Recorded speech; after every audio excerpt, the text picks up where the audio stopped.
Just having a quick conversation about the water quality in this aquarium.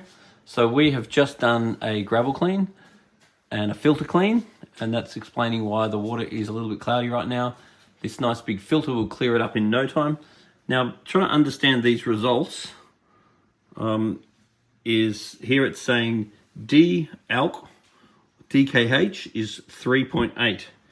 So generally most of the cichlids in this aquarium would typically run a DKH of around 8, but because of the amount of calcium carbonate substrate in this aquarium, I'm not sure that I would bother raising the KH. If the KH was magically to get to 0, then I would be very worried. But I've got a feeling that it's probably going to sit around this level. The thing that it's going to really affect, that's going to affect the pH. And the other thing that's going to affect it is the oxygen level. So at the moment, your pH is sitting at 7.4. So it's a little bit lower than a lot of these fish would like, but I think it's totally acceptable. And I'm not sure that I would bother changing it. So 7.4 is okay.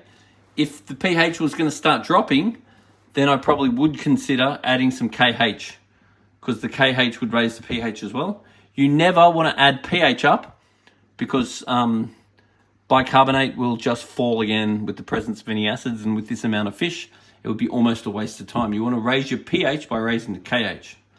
Now, the other thing too is with this aquarium, there is a pump in the back, and at the moment we're a little bit sensitive about that area because there's babies there.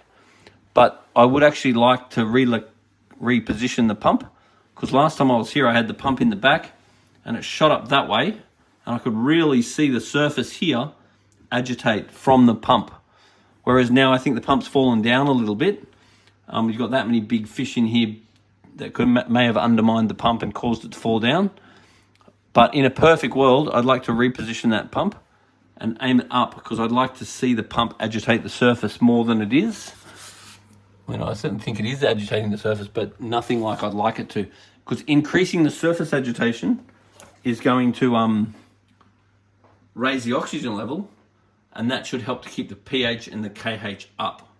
Because without oxygen, then the carbonic acids from the CO2 will actually make your KH and your pH fall.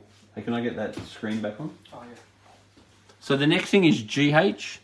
So the GH of this aquarium, according to this reading, is actually very high. Yet we're not putting much GH in there.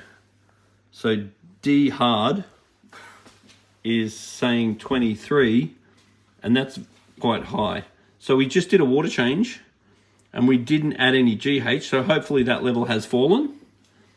But the reason why that level may be too hard, even though he hasn't added any general hardening salts, is because he's been getting a bit happy on the white powder.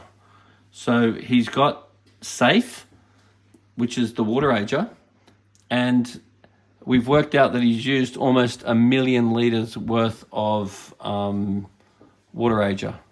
And so that's likely to raise your GH.